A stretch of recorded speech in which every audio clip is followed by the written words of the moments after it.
Welcome back to the Lamppost Listener. My name is Daniel. I'm Phil. And this is a podcast where we journey chapter by chapter through C.S. Lewis's The Chronicles of Narnia. This is chapter 6 of The Lion, the Witch, and the Wardrobe, Into the Forest. Welcome back, Phil. Hey, it's good to be back. It is super exciting to be back. We are here. We're journeying into Narnia today. Phil, what have you been up to recently before we dive right in? I've been reading some Narnia, but I've also been a little bit sick. It sounds a little funny, but luckily I'm able to hit slightly higher pitches now, so I'm looking forward to this. Maybe we'll get you to do some of the character voices today. We'll see. I don't know how many nasally characters we'll have, but maybe Maugrim, who we're going to meet later today, will be a good choice for you. That's right. What have you been up to? I have been reading Narnia as well too. I have something going on at work right now where we're doing some read-alouds, and I'm actually reading The Magician's Nephew out loud right now. And then kind of on my own time, I've been reading The Silver Chair. And I have not read either of these since I was much younger than I am now, which we've already acknowledged many times on the show that, again, listeners, we are not Narnia nor C.S. Lewis experts. But man, dude, it's been so much fun. It's kind of weird reading two Narnia books at the same time. I'm like a little over like a third of the way through both of them right now. Oh, and wow. one of them I'm reading with children, one I'm reading alone. And so that's been kind of actually fun to see like their reactions in with the book that I'm rereading for the first time too. Usually if I read a book, aloud in school, I've read the book rather recently, but for this, like, I haven't read the book since I was older than elementary school, but not that much older. So it's like, oh my goodness, we're coming across these, revelations at the same time. So it's really fun, but I'm like itching to go even further into Narnia. Although, man, do we have a good chapter this week. We sure do. So, Phil, we've been starting every episode with acknowledging where our characters were in the last chapter. So let me do that, and then we'll jump into your chapter summary.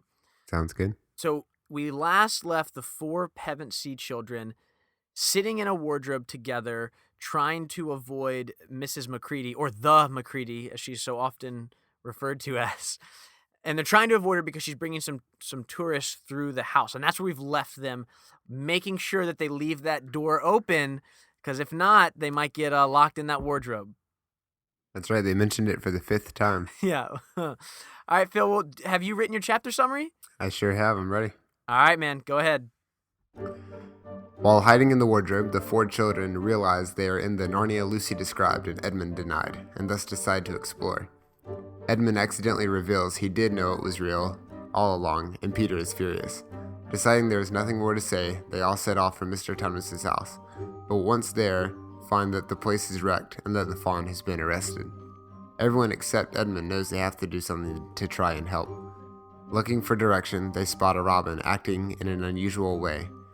Suspecting it understands their goal, they walk for half an hour in the direction it leads, with Edmund dragging along behind, claiming they're lost. Very nice.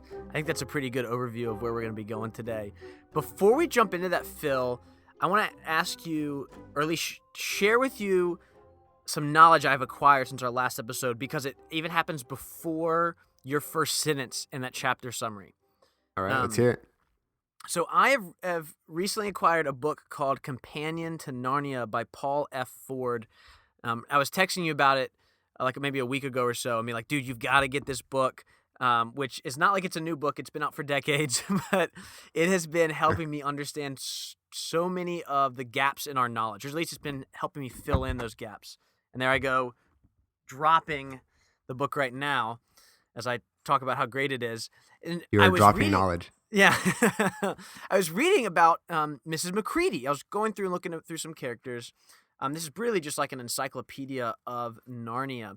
And I wanted to share with you, Mrs. Macready was actually named after the woman who kept Lewis's home when he was a child, who is also named Mrs. Macready. It's spelled differently, but it's something that he's pulling from his own personal experience. So I thought it was kind of a cool little, I don't know if we call them Easter eggs in books, but I'm going to go ahead and say it's a cool little Easter egg.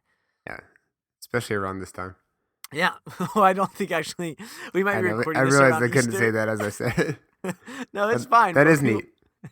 we won't be releasing this for quite some time afterwards.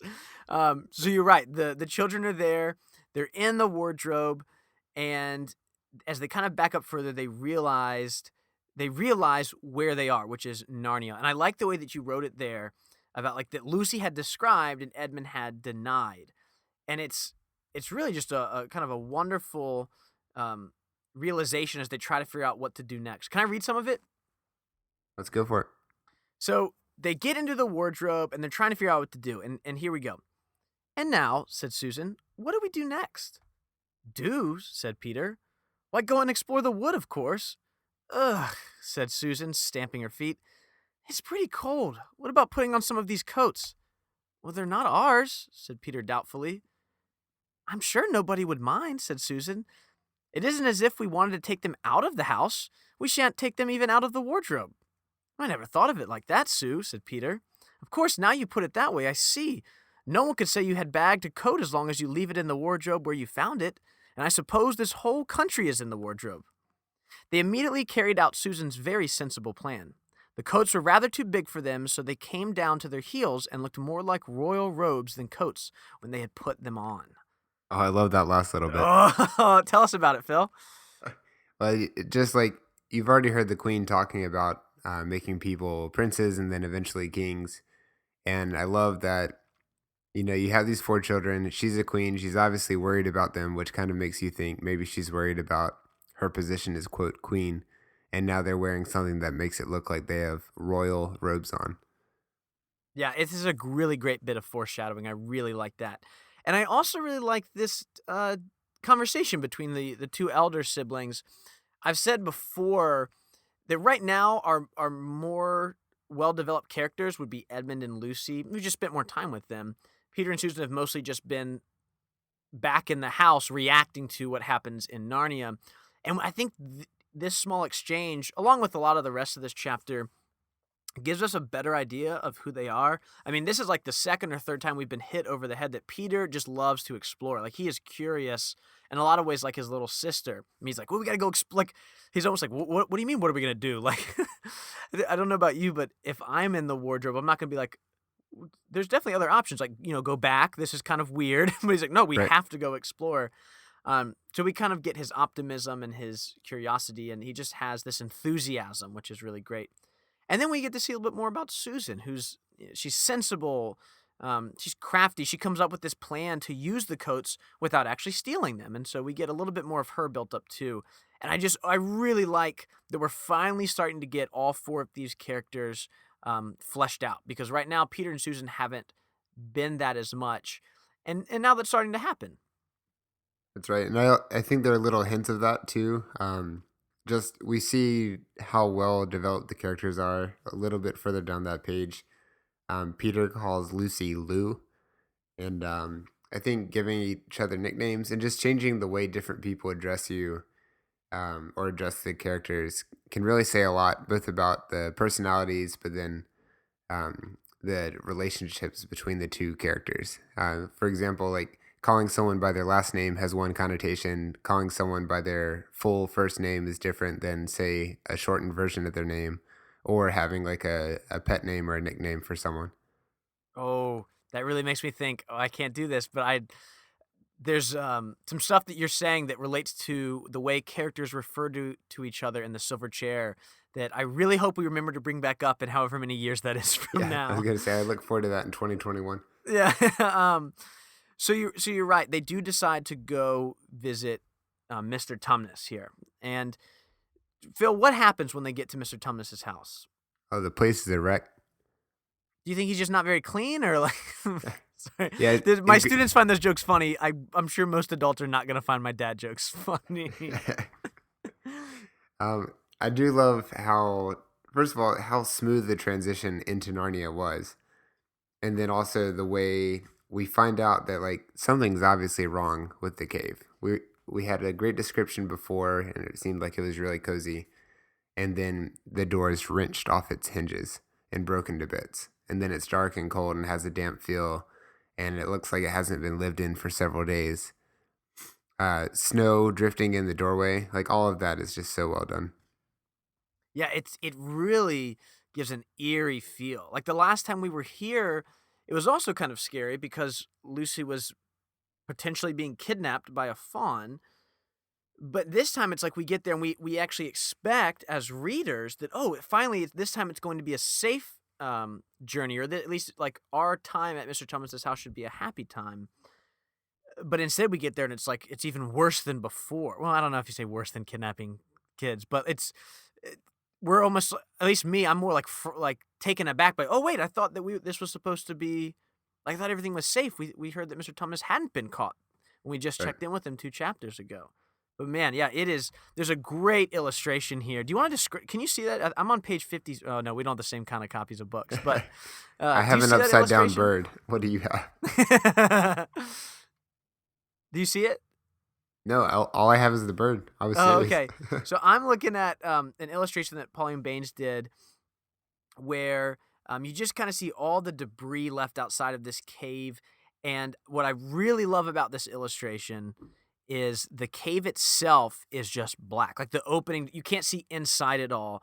And it makes it so much more frightening because we see all this destruction on the outside and we have no idea what's on the inside. And I don't know much about illustrations in books. Like, how did they choose where to put it between, like, what paragraphs to put this between? But it comes right between this line. So Edmund says, "This is a pretty good washout. Not much good coming here." Then we get the illustration. "What is this?" said Peter, stooping down. He had just noticed a piece of paper which had been nailed through the carpet to the floor. So I don't have an answer there, but I think that's interesting that it's right in the middle of that, where I would think the illustration might come like at least on my Kindle, maybe a page before where they're actually seeing the place.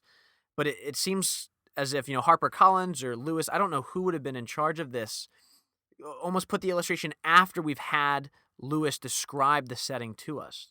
I mean, do you have any thoughts as an illustrator? Yeah, I do know that, and this doesn't directly apply in this case, but if you're reading a comic book, there will be something at the bottom of the right page that you can kind of see in your periphery, but you ignore until you've read everything. You kind of respect the timeline of the pages. And so, like, even if you see like a spoiler at the end of, page 37, you're at the top of page 36. Um, you'll allow your mind to forget that. It's interesting though that they like do the full description and then show you the picture. I think that at least, I think the publisher must have done that, and it's kind of respectful of like letting the description come first and then solidifying it with that illustration. Well, I think it makes me think as well about, like, we've talked about this before, is are these illustrations canon? And I think as we're reading along, I'm developing the opinion of they are supplemental to the story, but not necessarily like what Lewis. It doesn't have to be what the world looks like to us, right? Like we all have that freedom to interpret it in a different way, and like it's like Lewis's writing is like the primary billing here, and then Baines's illustrations kind of are playing second fiddle to that. You know Yeah, what I I agree. mean? Yeah, I agree with that. Yeah, and that's something we should do in the future is look into kind of I know a little bit about their relationship, and I want to wait until we get to a further into this book to talk about some of their relationship, but I want to do some more research too, just to learn more about, you know, how it was decided where all these would go. Are these illustrations in the same place in each edition? I would assume so, but I could be wrong. Yeah, well, obviously not. I don't have Oh, some of that's the true. illustrations you have. Yeah. And you're reading out of what version, Phil? So this is a collection of all of them in the what we would call the wrong order. It is a HarperCollins, um, but it's the Seven Chronicles of Narnia in quote reading order. Does it really say that? Yeah, Oh, that's just like but a this slap in the face. this came out in 2001, but it was first published in '98, and of course everything was from the 1950s. Yeah. I'm reading off of I've still got my handy dandy Kindle version that I'm actually reading here on the computer, and it's I really actually have enjoyed it. I'm not a big Kindle person in general, but I really like the illustrations. Look really great here as well. They're in full color and everything, and I really like that. But enough drawing talk, Phil. Do we need to get to what's on this note that we find? All right, let's All move right. on. So they all went out in the daylight and crowded round Peter as he read out the following words. The former occupant of these premises, the Fawn Tumnus, is under arrest and awaiting his trial on a charge of high treason against Her Imperial Majesty Jadis, Queen of Narnia, Chatelaine of Cair Paravel, Empress of the Lone Islands, etc. Also of comforting Her Majesty's enemies, harboring spies, and fraternizing with humans. Signed Malgrim, Captain of the Secret Police. Long live the Queen. Nice job. So we got a little that's like, I'm actually gonna stop my day job. I'm gonna now become a voice actor. I no, was I'm thinking not. about that as I reviewed our previous episodes. I think that we could get hired to do the voices. You think, I don't know I about think that. you specifically could get I, hired for that. my British accent is awful. So I'm gonna go ahead now and just, before we get too deep into Malgrim here, I just want to apologize to all of our listeners in the UK for my terrible British. I usually actually don't try to do the British accents because I can't. I just kind of read them in uh, a different voice than my own, to be honest. But That kind of stuff is so interesting, though. Like, I've seen a couple shows recently or movies where the accent's just not right. And it's usually, I think a Russian accent is very hard to do accurately without actually being from there. But the same with a British accent. Like, there are some times you can just tell that people are not really from there. And I can't say what specific word they said that like gave it away, but there's yeah, like something that doesn't match up. that's true. That's a really good thing. I'm sure people listening are gonna think the same thing about it. I don't think anyone's fooled at all. Um, Phil, let's talk about this. We have quite interesting note right here. Are there any? What's your big takeaway after you read this note for the first time? So I'm curious why they left this note. Um, it seems like if they're the secret police, they would not be so clear. Maybe it's a scare tactic, though. Like anyone who stumbles onto the scene will want to stay away because they've seen what the place looks like. I think so too. I think it's a scare tactic. It's weird that we use secret police because maybe it's more of what they're doing is secretive. This is there has to be a scare tactic here. Thomas doesn't live with anyone else, and it's not like he has a ton of like super close neighbors from what we're to assume about Narnia and the distances. I mean, he has friends for sure, and we'll learn about that. But it's not like they all live right next door. It's not like he's got a, you know, next door neighbor's gonna be like, hey, there's something on my neighbor's carpet in the front of his house. Right. I think here the thing that sticks out to me the most is we are seeing the reach of the White Witch. It's really great. So actually, the first just a little bit is not but like the former occupant here, he's under arrest and he's awaiting trial, and then we get this like um all these different titles of who the White Witch is. Her Majesty Jadis, she's Queen of Narnia, right? She's Empress of the Lone Islands, and all these different things over Cair Paravel, right? I mean, this we don't really know what that is as first-time readers, but as people who are reading this for a second or third or so on, however many times, we now know like wow, like she has dominion over all of this, and what I think this is doing for our characters who do not know any of these places except Edmund's heard of Edmund and Lucy. I guess they've all heard of Narnia at this point. I don't think there's been any mention of Cair Paravel yet, but they all are like, "Whoa! Like this is a pretty big thing right here. Like she's in charge, right?" Yeah. And then the last part of fraternizing with humans, I think also just really shows us they're in some deep trouble here. This isn't this is she's a strong antagonist, and she has a lot of power behind her. That's right. Yeah. And Fi- the long live the queen part at the end is just like icing on the cake. Yeah, I remember. Do you remember this from the BBC version of this at all? Do you remember any of it? I don't. Okay, so I mean, I haven't seen the BBC version in probably close to almost 20 years. So I could be wrong. For any listeners that are just in love with the BBC version and like know it, backwards and forwards, I'm pretty sure I recall when they're reading the note. And this is probably why I just did it without even thinking and read it in Malgrim's voice, is that as the note's being read out loud by the children, they kind of superimpose Malgrim's voice, which is a human with kind of like wolf paint on his face. Um, and Wow. he kind of reads it, and you're seeing both his face and the children at the same time he reads it. I I I mean, I picture this. I feel like it has to be real because I can vividly picture this in my mind, and I remember this terrifying me. Like, I think it's the 1980s production value on top of just an already very threatening note that just Yep. like really scared me. I mean, we're gonna get into this after we're done with the book. We'll talk about the BBC adaptation.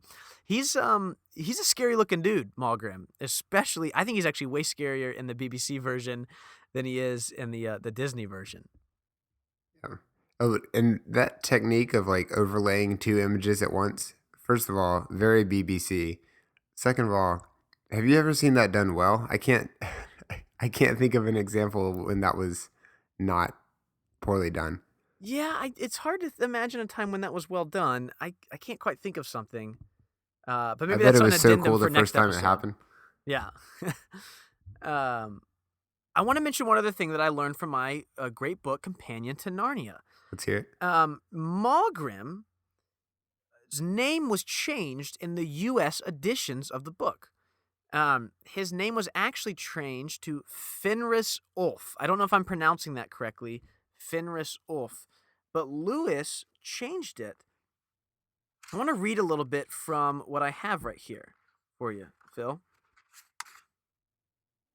No evidence has yet come to light to indicate whether or when Lewis made this change for his American readers. I'm just going to skip ahead. It says, the virtue of Malgrim is that it is suggestive and not precise.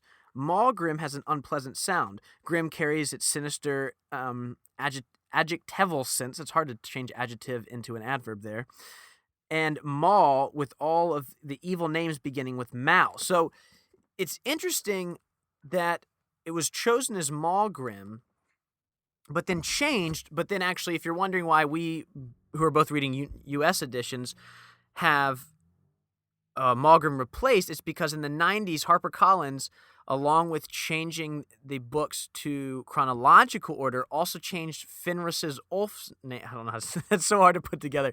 They also changed Fenris Ulf's name back to Malgrim, which I actually think I like better. Yeah. Well, how do you feel about that? Because we have experience reading both Harry Potter and then seeing the Star Wars movies, and both of those have had either changes made or suggested changes like brought up Yeah, that's a great well after the question. fact, and like to me that takes away from the experience a little bit. It's like Yeah. no, now I'm not sure what actually happened, or like it kind of destroys the illusion that this is like a story that was written down. Now it's like, oh yeah, an author was in control of this the whole time. Yeah, I'm not a huge fan of changing stuff. I don't want to get on my soapbox about Star Wars and special editions and stuff. So I won't get into that here. But even with like I would rather read. I mean, you've been in my house. I have the Harry Potter and the Philosopher's Stone, both for the movie versions and the book versions. I want the real thing. I don't want it to be watered down for me just because I'm American. Yeah. It's like kind of insulting, I think, sometimes. But this, I do like the change to Malgrim, only if that's technically what it originally was in the UK versions. Like, it's not like it was always Fenris Ulf and then they changed it to Malgrim. It was Malgrim, then it was changed for the US versions and then changed back. So that's the same character across every country, Yeah. or at least across the English language translations. So yeah, I don't hate it here. I do understand his point. I mean, we have MAU, that is like a darker sound, especially like for us knowing Darth Maul from Star Wars, and then Grim is also um, not exactly neutral. Yeah. Before we leave this section, I've got to talk about Susan's reaction here. So the note has been read, and then C.S. Lewis writes this: the children stared at each other.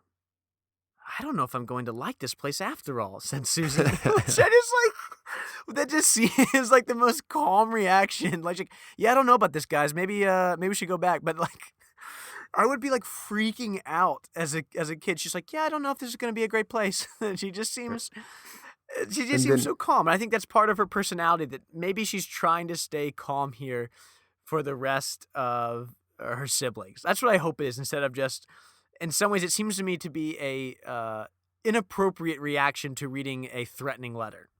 It does seem like she's holding back what she really feels, but also trying to get out of there. She says, I wonder if there's any point in going on. I mean, it doesn't seem particularly safe here, and it looks as if it won't be much fun either. And it's getting colder. We haven't brought anything to eat, etc.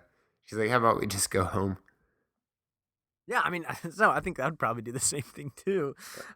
As Be a much exciting as shorter book. Narnia is, I mean, it's all of a sudden it's like your life's now being threatened, and they talk about it, someone was just arrested for hanging out with humans. Phil, what do you think leads this group of children, our protagonists, to stay in Narnia and I not think go it's home? social responsibility. Yeah, you think that's what's going on here? And again, once again, Lucy is the one leading the charge here, and she knows that the fawn helped her out, and she just can't walk away from that. I feel like I think some of it's social responsibility.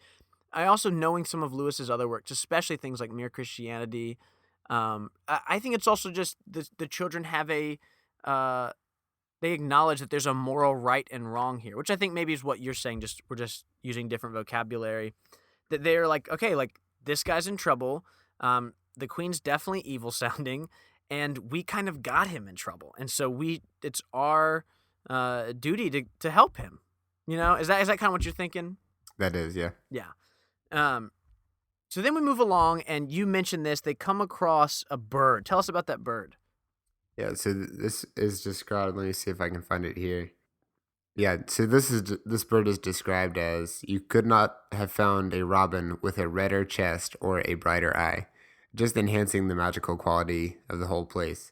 But I love how they kind of understand intuitively that this bird is understanding them, even if it can't talk like the other animals can. Yeah, I really like this. And as I was doing some more research, I didn't know this, but the robin often symbolizes spring. It's a springtime bird. I just think because we have robins where we live here all the time, and so I didn't really realize that. But it's actually a couple of articles I read said it's often thought of as being the first bird of spring, which I think that can't be a coincidence, right? Right. The children are bringing like a glimmer of hope. Maybe that's why the robin is showing up, that kind of thing. Yeah, I think of the exact same thing. When we get into the next chapter too, I think there's even more foreshadowing, which we've already even seen in this chapter with the royal robe. So I think this is kind of another very subtle hint, even more subtle than the royal robes, of spring is coming. At this point, like if we're reading this for the first time, we have no idea what's going to happen in this story. But C.S. Lewis is dropping just a couple of breadcrumbs about, hey, like spring's coming. That's right. Phil, that's about all my notes for this chapter. Do you have anything else before we wrap up?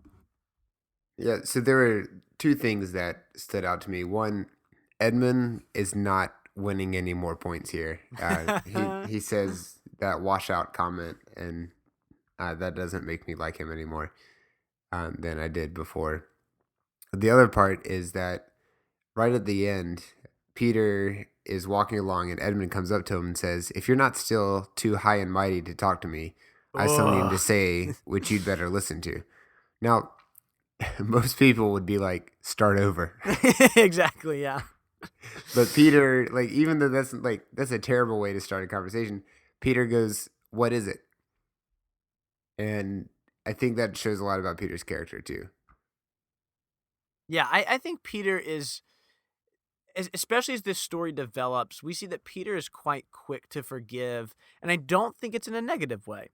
I think his willingness to forgive his brother throughout this story is actually a sign of strength, instead of a sign of weakness. Because sometimes I think it can become a thing where he's just allowing mistakes to be made over and over again. But I actually think this is a part of Peter's strength, that he's willing to forgive so easily. Yeah, for sure. So we leave the Four Pevens. He's now following this robin. It's kind of another abrupt ending. I think Edmund mentioned something about there's no chance for dinner, right? Yeah, right at the end there. And then that's kind of the end. Oh, is that where you had your upside down bird picture? That's where mine is. No, mine's at the beginning of the chapter. Oh, that's so interesting. This Do you have any illustrations through the whole thing? Yeah, so I have a picture of a bird on a tree. It actually looks like the bird's not doing too well. Yeah, and it doesn't, then does it? and then nothing until the top of the next chapter. Oh, wow. I need to show you the edition I'm reading off of because there's so many illustrations. It's beautiful. I've seen some of those. Yeah, so obviously we're not in the same room. I've seen I've seen those illustrations. They're quite nice. Yeah. Well, that's great. So we now are going to leave our 4 Pevensies following this robin through the woods, and that's where we'll end today's episode. We're going to be reading chapter 7 in the next episode, and that is A Day with the Beavers. The Pevensies meet Mr. Beaver in the woods of Narnia and travel along with him. That's kind of our little synopsis there. I'm really excited for our next episode, Phil. Have you read it for it at all? Like, do you know what's going to happen in the next chapter? I do, yeah. So I read a little bit ahead, and I'm excited about this as well. Yeah, it's going to be really fun. Well, listeners, you can follow us into the world of Narnia and join in on all this fun on our Facebook and on our Twitter pages. You can also email us at thenarniapodcast@gmail.com. We'd love to hear your thoughts on the show or the book.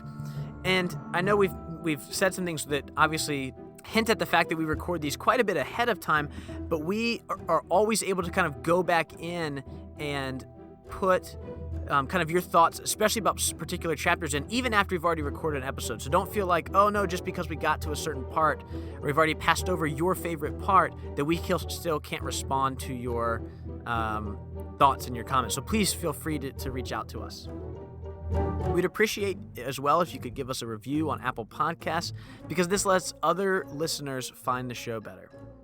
Our show's theme was created by Kevin MacLeod. You can find more of his work in the link in the episode's description below. Thank you for joining us on this journey, and we will see you next time for Chapter 7. Bum, ba, bum, ba, ba, ba, ba, ba, ba.